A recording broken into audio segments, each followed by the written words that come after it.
स्वामी की परम पूज्य आचार्य गुरुवर श्री विद्यासागर जी महाराज की परम पूज्य आचार्य श्री समय सागर जी महाराज की परम पूज्य मुनि श्री सुधा सागर जी महाराज की।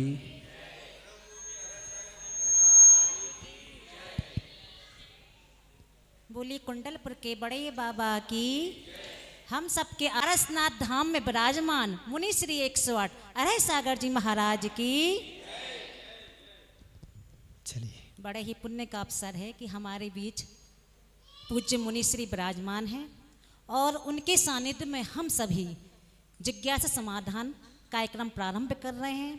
कई बार ऐसा होता है कि हमारे मन में कई जिज्ञासाएं होती हैं जो कि हमारे मन को संक्लेशित करती रहती हैं और उन संक्लेशित परिणामों से हमारे मन में ना केवल दुख होता है बल्कि हम अधोगति का कारण भी बन जाता है। तो अपने मन को पवित्र और पावन बनाने के लिए हम कैसे अपने जीवन को पवित्र और पावन बनाएं, कैसे अपने जीवन को जिएं, उन समस्याओं का समाधान पूज्य गुरुवर के मुखारबिंद से आज किया जा रहा है।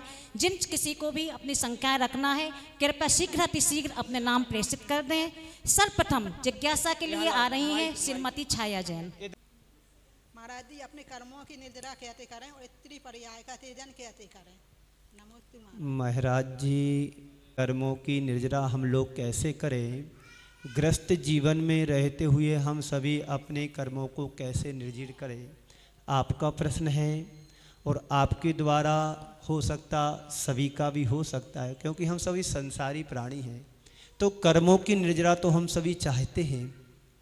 पर आज का सुबह यदि आपने प्रवचन सुना होगा तो मैंने यही कहा था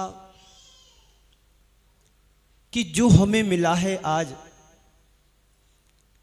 क्यों मिला? बड़े पुण्य की ओर से मिला है। एक उदाहरण देते हुए मैंने कहा था, रामलाल के पैसे आपने लिए और कालांतर में रामलाल के पैसे तुमने यदि श्यामलाल को पहुंचा दिए तो रामलाल क्या होगा? नाराज हो जाएगा। तो हमें क्या करना होता है कि रामलाल के पैसे रामलाल को दोगे तो रामलाल कभी नाराज। बात समझ में आ रही है? पुण्य के योग से तुम्हें मनुष्य जीवन प्राप्त हुआ है। पुण्य के योग से मुझे अच्छा अवसर मिला है पुण्य करने का, और पुण्य के योग से जीवन पाकर के यदि पाप कर्म में इस जीवन को व्यतीत करेंगे तो पुण्य हमारा नाराज हो जाएगा। आपने प्रश्न किया है कि मुझे हम सभी लोग कर्मों की निर्जरा कैसे करें, तो हमारे आचार्यों ने कहा है तपसा चा निर्जरा। तप के माध्यम से कर्मों की निर्जरा होती है। तप के माध्यम से कर्मों की निर्जरा जो करते हैं वो ग्रस्त अवस्था में भी कर सकता है। त्याग और तपस्या संयम हमारे जीवन के मूल आराधना है। इनके द्वारा हम स्वाध्याय के माध्यम से, त्याग और तपस्या के माध्यम से, साधना के माध्यम से प्रतिकूलताओं में अनुकूलता बनाते हुए हम कर्मों की निर्जरा कर सकते हैं। उसके लिए समता भाव हमें आवश्यक है। तुम्हारे जीवन में कितनी भी प्रतिकूलताएं आ जाएं, लेकिन हमें समता से उसको सहन करना है। सहन करोगे तो कर्मों की निर्जरा होगी, और सहन नहीं करोगे, उसमें आकुल व्याकुल परिणाम रखोगे तो नया कर्म बंधेगा और कर्मों की निर्जरा नहीं होगी। तो घर गृहस्थी में रह कर के हम जितना बने उतना प्रभु के चरणों से जुड़ें। और जीवन में, हर व्यक्ति के जीवन में, सांसारिक जीवन में प्रतिकूलताएं आती हैं, दुख आते हैं, कष्ट आते हैं, पीड़ा आती है। इन सब में हमें समता को धारण करना है तो निश्चित हमारी नजरा होगी। हम भगवान महावीर नहीं, पारसनाथ भगवान के जीवन को देखें। उनके जीवन में हर पल कष्ट रहे। जितने कष्ट सीता के जीवन में आया, जितना कष्ट अंजना के जीवन में आया, उन्होंने कभी किसी को दोषी नहीं बनाया। उन्होंने अपने कर्मों का योग समझा, सहन किया, कर्मों की निर्जरा की, वो अपने एक परम स्थान को प्राप्त हुए हैं। स्वर्ग में जाकर के देव बने हैं, वही देव आगे जाकर के मुक्ति के अधिकारी बनेंगे। तो ये कैसे हुआ? कर्मों की निजात तपस्या से हुई है, साधना से हुई है, समता से हुई है, साधना से हुई है। इस तरह से हम घर गृहस्थी में रह करके निर्जरा कर सकते हैं। और अधिक निर्जरा करना है तो घर को छोड़ें, त्याग तपस्या के मार्ग को अपनाएं, आरिका पद को धारण करें और अपनी समाधि मनन करके स्वर्ग के निवासी बने। वहां से च्युत होकर के मनुष्य बन करके मुनि व्रत धारण करके और मोक्ष जाने का पुरुषार्थ करें। बिना कर्म धरे आज तक किसी को मुक्ति मिली नहीं है। घर गृहस्थी में ऐसा ना समझे कि हम पाप करते हैं। पाप तो सभी करते हैं, लेकिन उसमें भी हम विवेक और सावधानी रखेंगे तो उस पाप से बच सकेंगे और निर्जरा कर सकेंगे। सभी जगह निर्जरा है, अणुव्रतों के द्वारा भी होती है, महाव्रतों के द्वारा भी होती है। इस तरह से व्रतों का पालन करेंगे तो निश्चित निर्जरा होगी। ओम शांति। हाँ, तो वो सब उसी में आ गया। सीता का जीवन नहीं दिया, स्वर्ग में देव हुए।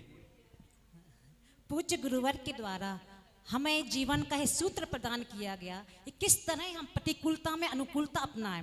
कर्म निर्जरा का साक्षात स्वरूप हमारे सामने गुरुवर के रूप में विद्यमान है। इन्हें देखकर ही हम समझ सकते हैं कर्म निर्जरा कैसे होती है। अगली जिज्ञासा के लिए आ रही हैं श्रीमती श्वेता जैन। महाराज श्री, एक बूंद शहद प्रमाद लेने से कितना पाप लगता है?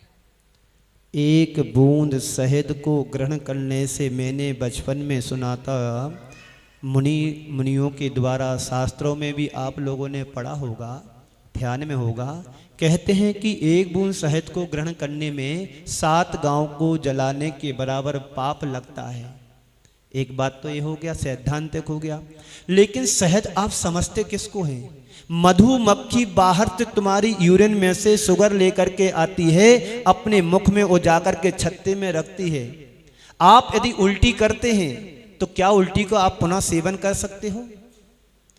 मक्खी ने किसी के गंदगी में से वो शुगर निकाली, शक्कर निकाली और जाकर के मुख में डाल कर के बाहर वहां पर रख दिया, स्थान स्टोर कर लिया, और उसको आप लोग शहद कहते हो।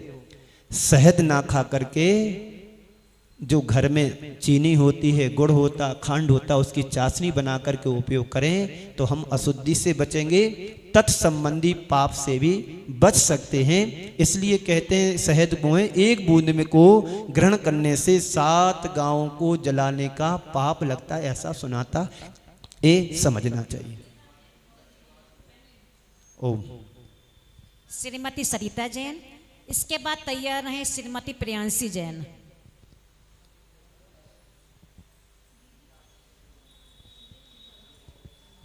महाराज श्री को त्रिवार नमोस्तु।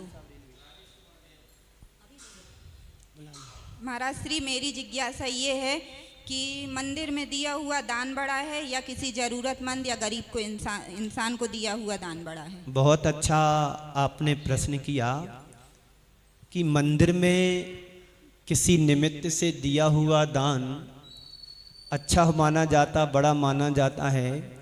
यह जिसको आवश्यकता है उसको समय पर दिया हुआ दान अच्छा माना जाता है। मैं आप सबसे यही कहना चाहता हूँ, जहाँ जो जब जरूरत हो उस समय तुम्हारे द्वारा दिया हुआ दान सबसे महान और सबसे बड़ा माना जाता है। एक बात। दूसरी बात मैं आपसे कहना चाहता हूँ, यदि मैंने आपसे कहा कि मंदिर में शांति धारा करने से सबसे बड़ा पुण्य मिलता है, जिनवाणी को छपाने में दान देने से सबसे बड़ा पुण्य मिलता है, साधुओं को आहार दान देने से सबसे बड़ा पुण्य मिलता है, तो हमारे कहने से आप उसी को करोगे जिसमें ज़्यादा पुण्य मिलता है।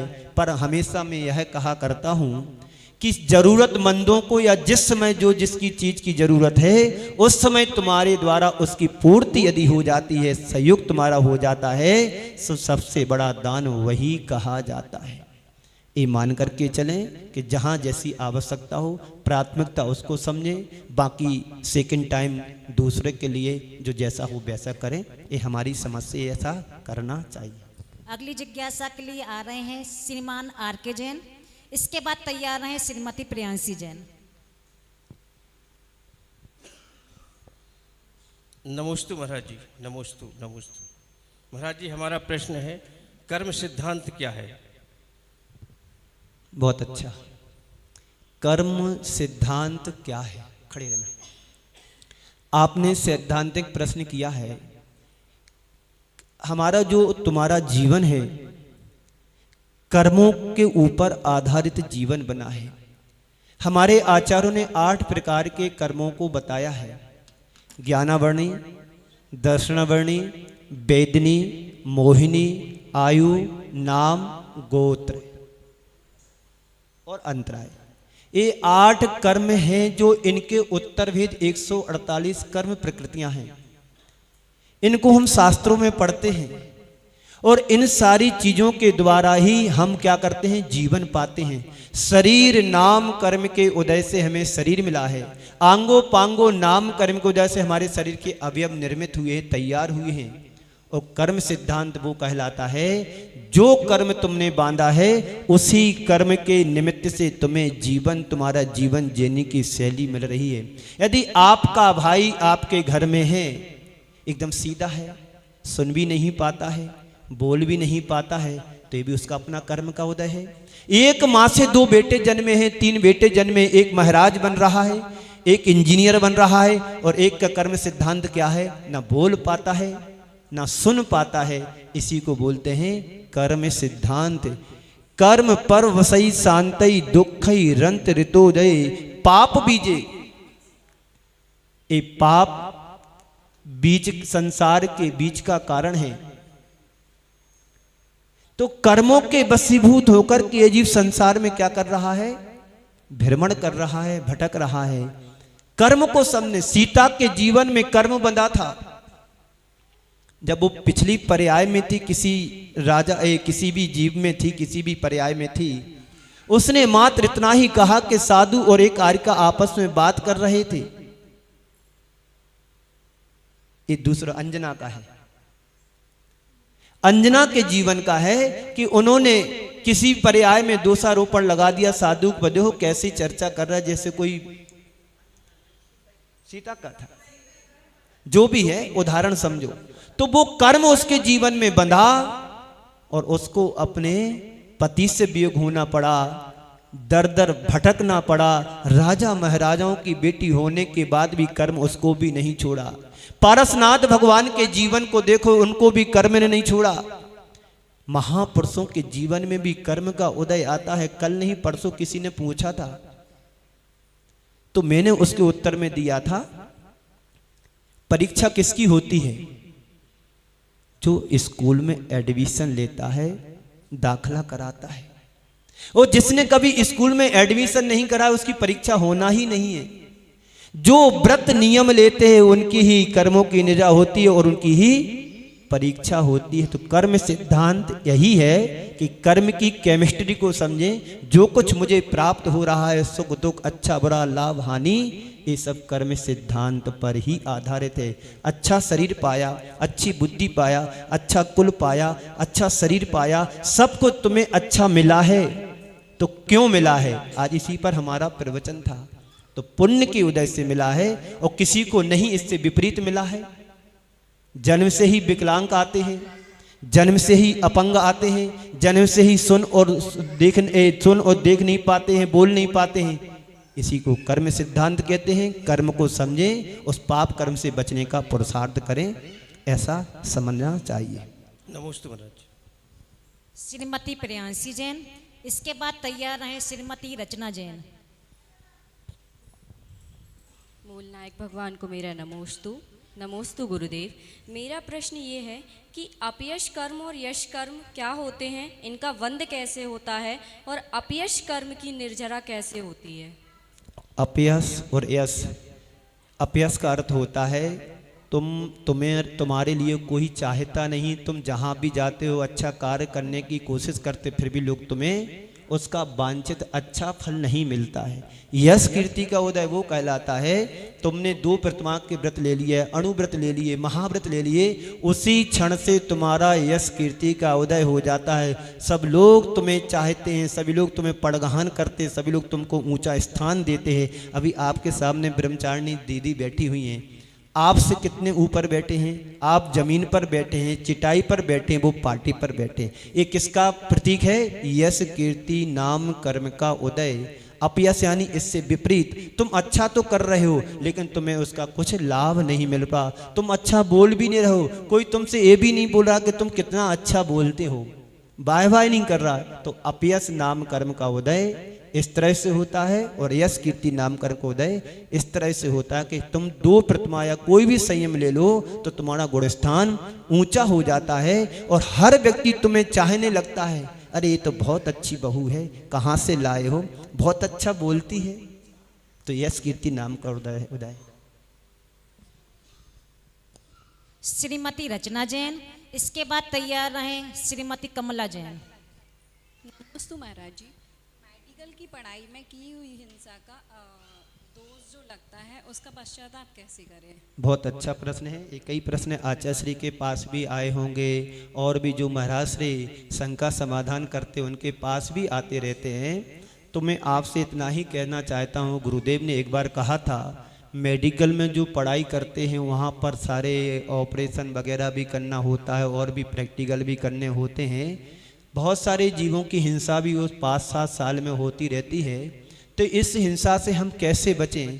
तो आचार्य श्री ने उस समय कहा था कि जो भी व्यक्ति इस तरह से मेडिकल की पढ़ाई करते हैं वो कम से कम ये संकल्प ले लें कि हम लोगों की सेवा कम से कम पैसे में करें तो वो तुम्हारा पाप कट सकता है। और यदि तुमने पढ़ाई करने के बाद और तुमने एक पैसा बना लिया कि हमारा तो ये धंधा है, पैसा लूंगा चाहे मरीज मर जाए सो मर जाए, मुझे पैसे से मतलब है, तो डबल पाप का बंद कर रहे। एक तो तुमने पढ़ाई के समय हिंसा का काम किया तो उससे पाप का आश्रय हुआ, दूसरी बात और तुमने यहाँ पर पैसा ही सब कुछ समझा तो उससे भी तुम्हारी भावनात्मक हिंसा होगी। इससे तुम बचने के लिए यही उपाय है कि हम गरीबों की सेवा करें, जरूरतमंदों की सेवा करें, जिससे हमारा पाप क्षय हो। ऐसा करना चाहिए। पढ़ाई करने में पैसे लगते हैं पता है, लेकिन पैसा ही सब कुछ नहीं है। सामने वाले की जिंदगी भी बहुत महत्वपूर्ण की होती है। यदि वह सक्षम है तो लेने में कोई बाधा नहीं है, सक्षम नहीं है तो अपना और सहयोग दे करके, दान दे करके उसकी जान बचा दो, तो तुमसे बड़ा संसार में परमात्मा और कोई दूसरा नहीं हो सकता है। क्योंकि डॉक्टर सबसे बड़ा भगवान इस धरती का है। आपकी वेदी में बैठे भगवान तो बोलते नहीं हैं, गुरु तुम्हें आशीर्वाद दे सकते हैं, लेकिन डॉक्टर सबसे बड़ा भगवान की श्रेणी में आता है, क्योंकि उसमें उसके हाथ में तुम्हारी एक एक श्वास चलती है। वो चाहे तो श्वास को खत्म कर सकता है और चाहे तो श्वास को बराबर जिंदा रख सकता है। तो इसलिए डॉक्टर को बहुत बड़ा परमात्मा के रूप में हम मानते हैं। ऐसा करना चाहिए जिससे हमारा पाप भी कम हो, पुण्य का सृजन जाता हो, वही कार्य हम करें। श्रीमती कमला जैन, तैयार रहें श्रीमती पुष्पा जैन। महाराज जी, हमारा प्रश्न ये है कि स्वधर्म इंद्र किस नील 40 नील इंद्रान भी सची होती है, उनका क्या महत्व होता है? क्या वो तो उनके जीवन की नियति है कि 40 नील उनके जीवन में उपभोग करने में आती हैं। ये तो सैद्धांतिक चीज़ें हैं, वहाँ की प्रकृति है, वहाँ का रहन सहन है, वहाँ की उनके लिए पुण्य से मिला है। ये बहुत पुण्यशाली जीव होते हैं कि जो स्वर्ग का राजा बनता है स्वधर्म इंद्र, और वही स्वधर्म इंद्र एक भवतारी होता है। इस पुण्य के लिए हमें पूरी जिंदगी क्या अनेक भव साधु जीवन बिता करके उस पद को प्राप्त करने में समर्थ हो सकते हैं। एक बार में कुछ नहीं होता है। ऐसा महान पद जो तीनों लोकों में उसकी प्रशंसा होती है। स्वधर्म इंद्र जो भगवान के कल्याण गर्भ से लेकर के मोक्ष तक एक पद ऐसा होता है जो 5 कल्याणों को मनाने में सक्षम होता है। तो उसका महत्व शास्त्रों में पढ़ें और आगे बढ़ें। श्रीमती पुष्पा जैन, एक भक्तारी होती है और स्वधर्म इंद्र एक भक्तारी होती है। बिल्कुल बराबर। और महाराज जी, पुरानी पिच्ची है जो मिली है, उसके पंख झड़ने लगते तो उसका क्या करेंगे फिर? वो बाद में बताएंगे। चलो, पुष्पा जैन शीघ्र ही आ जाएं। इसके बाद तैयार रहें श्री सचिन जैन।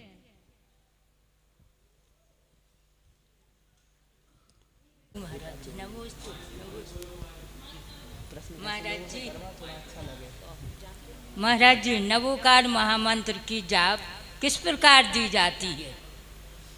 नमोकार महामंत्र की जाप किस तरह दी जाती है? माला यदि आपके पास हो तो मैं बता सकता हूँ।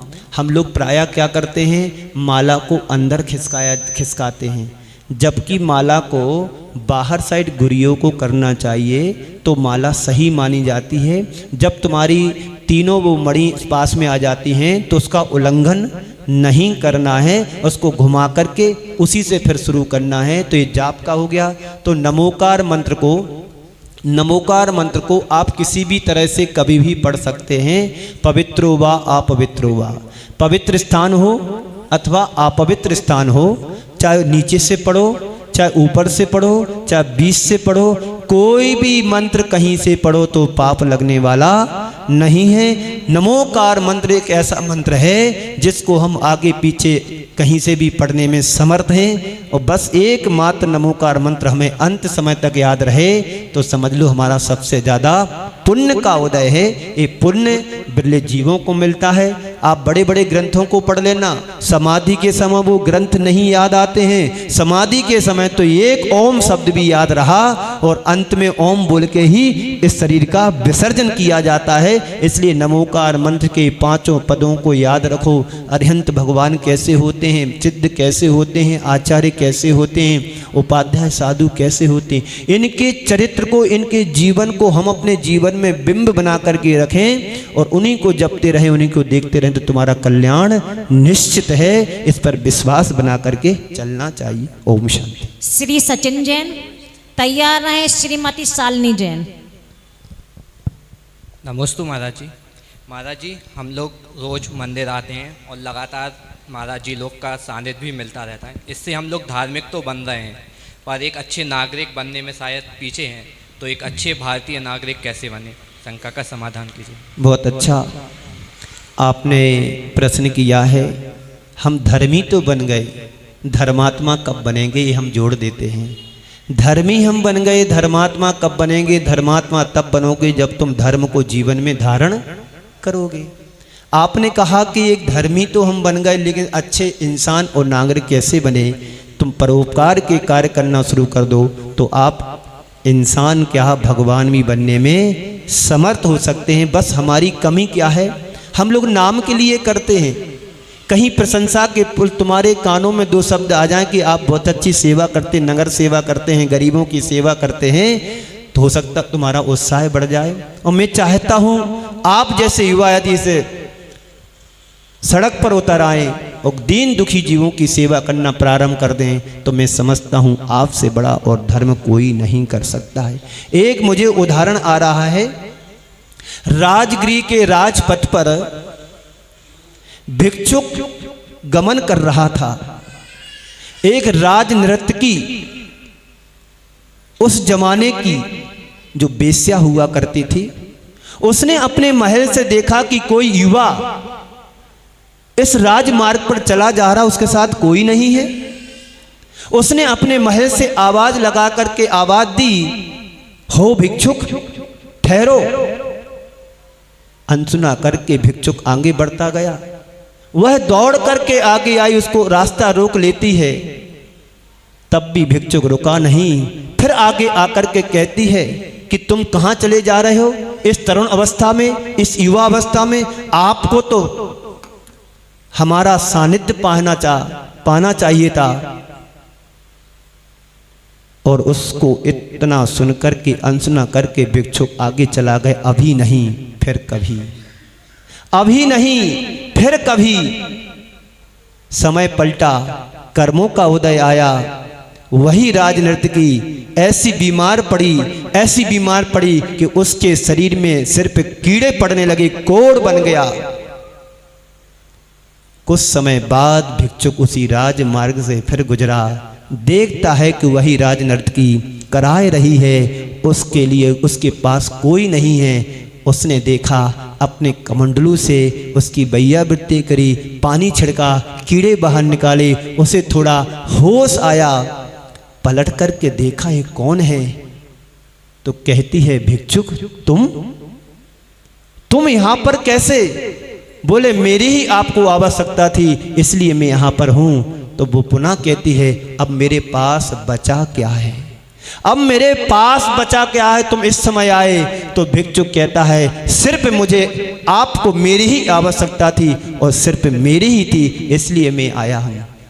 इस सेवा के भाव यदि तुम्हारे अंदर दाग जाएं तो सड़क पर जब हम जाते हैं, कोई लूला मिलता, कोई लंगड़ा मिलता, कोई कैसा मिलता, कोई अपंग मिलता, कोई भिखारी मिलता, आप दिल्ली में चले जाओ, ऐसे बहुत से जैन समाज के लोग हैं, जैनेतर भी हैं, सर्दी के दिनों में गाड़ियों में कंबल भर करके निकलते हैं। आपको पता है दिल्ली में कितनी ठंडी पड़ती, यूपी में कितनी ठंडी पड़ी, मैं रह करके उधर आया है, कांपते हैं, आहार भी ढंग से नहीं ले पाते, इतनी ज़्यादा सर्दी के गर्म पानी कमंडल का 10-15 मिनट ठंडा हो जाता है। तो लोग कम्बल उड़ा के चले जाते हैं। रात्रि के समय स्टेशनों पर भिखारी अन्य लोग पड़े रहते हैं, जिनके छत भी नहीं है, तन पर कपड़े भी नहीं हैं, और खाने पीने के लिए भोजन भी व्यवस्था दे देते हैं। तो ऐसा आप जैसे वैद्य करते हैं तो आपके अंदर वो देवत्व प्रकट हो सकता है, भगवान तुम्हारे रूप में भगवान प्रकट हो सकते हैं। तो बस सिर्फ आप लोग युवाओं की ज़रूरत है कि ऐसे मार्ग पर आगे बढ़ें। हम महाराज नहीं बन सकते, त्यागी वृत्ति नहीं बन सकते हैं, तो कम से कम दीन दुखी जीवों की सेवा करने में तो आगे बढ़ सकते हैं। यही तुम्हारे अंदर का इंसानियत बोलेगा। इंसान तभी कहलाओगे जब अंदर की इंसानियत तुम्हें नजर आएगी तब। ओम शांति। श्रीमती शालिनी जैन, हाँ, तैयार रहे। हाँ महाराज जी, अपने जीवन में निरंतरता और डिसिप्लिन कैसे लाएं, कंसिस्टेंसी एंड डिसिप्लिन। अपने जीवन में डिसिप्लिन कैसे हम लाएं, बुराई से बचो, अच्छाई से जुड़ो, डिसिप्लिन अपने आप आ जाएगा।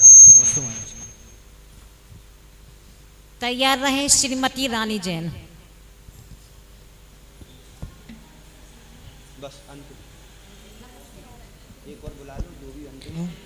मेरा प्रश्न यह है कि इस युग में बेटियों को कैसी शिक्षा दें कि धर्म से जुड़ी रहें और अपने पद से भ्रष्ट ना हो। इस युग में बेटियों को कैसी शिक्षा दें, धर्म से जुड़े रहें, धर्म मार्ग से विचलित ना हो। प्रश्न अच्छा है, आपको चिंता करने की ज़रूरत नहीं है।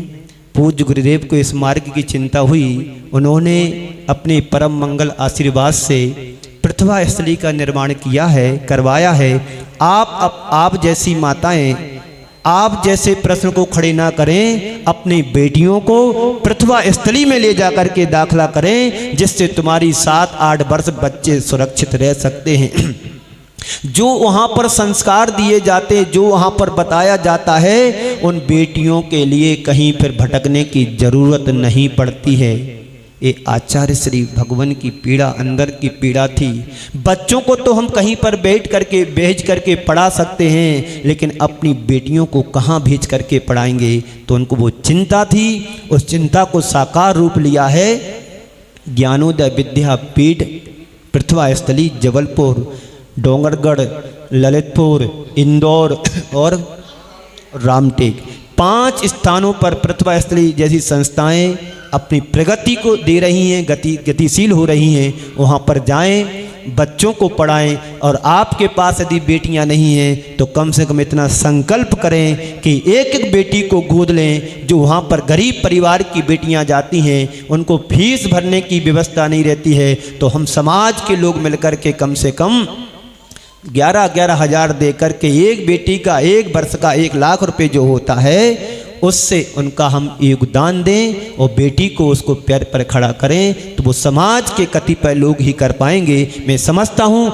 हर घर से संकल्प होना चाहिए कि सबसे पहले प्राथमिकता अपनी बेटी को भेजने का हो, और दूसरे नंबर पे तुम्हारे पास बेटी नहीं है तो अपव्यय से बच करके, अनर्थ दंड से बच करके, वो पैसे को गुल्लक में जोड़ करके और वहाँ जा कर के प्रसवा स्थली में ऐसे बच्चों के लिए योगदान दें जिनके परिवार में व्यवस्था नहीं है। वो बच्चे आपके पैसे से पढ़ लिख करके एक इंसान बन सकते हैं। वही बेटी यदि संभल गई तो माता जी आरिका बन सकती है, और नहीं संभले तो अपने परिवार को अपने पैर पर खड़ा करने में समर्थ हो सकती है।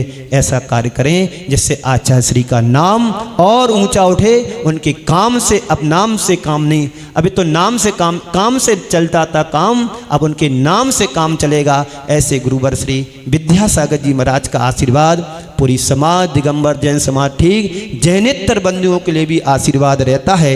गुरुदेव आज हमारे बीच में नहीं है, पर उनकी संस्थाएं, उनका आशीर्वाद हम सबको पर्याप्त मिल रहा है और निरंतर मिलता रहेगा। हम उनके कार्य क्षेत्र से यदि जुड़ जाते हैं तो वही आशीर्वाद जो पहले मिलता था वो आज भी मिलेगा। इसी मंगल पुनीत भावना के साथ समय को देखते हुए पूज्य गुरुदेव के नमन, पूज्य गुरुदेव के चरणों में नमन अर्पित करते हुए यही वाणी को विराम देता हूँ। बोलिए परम पूज्य आचार्य गुरुवर श्री विद्यासागर जी महाराज की।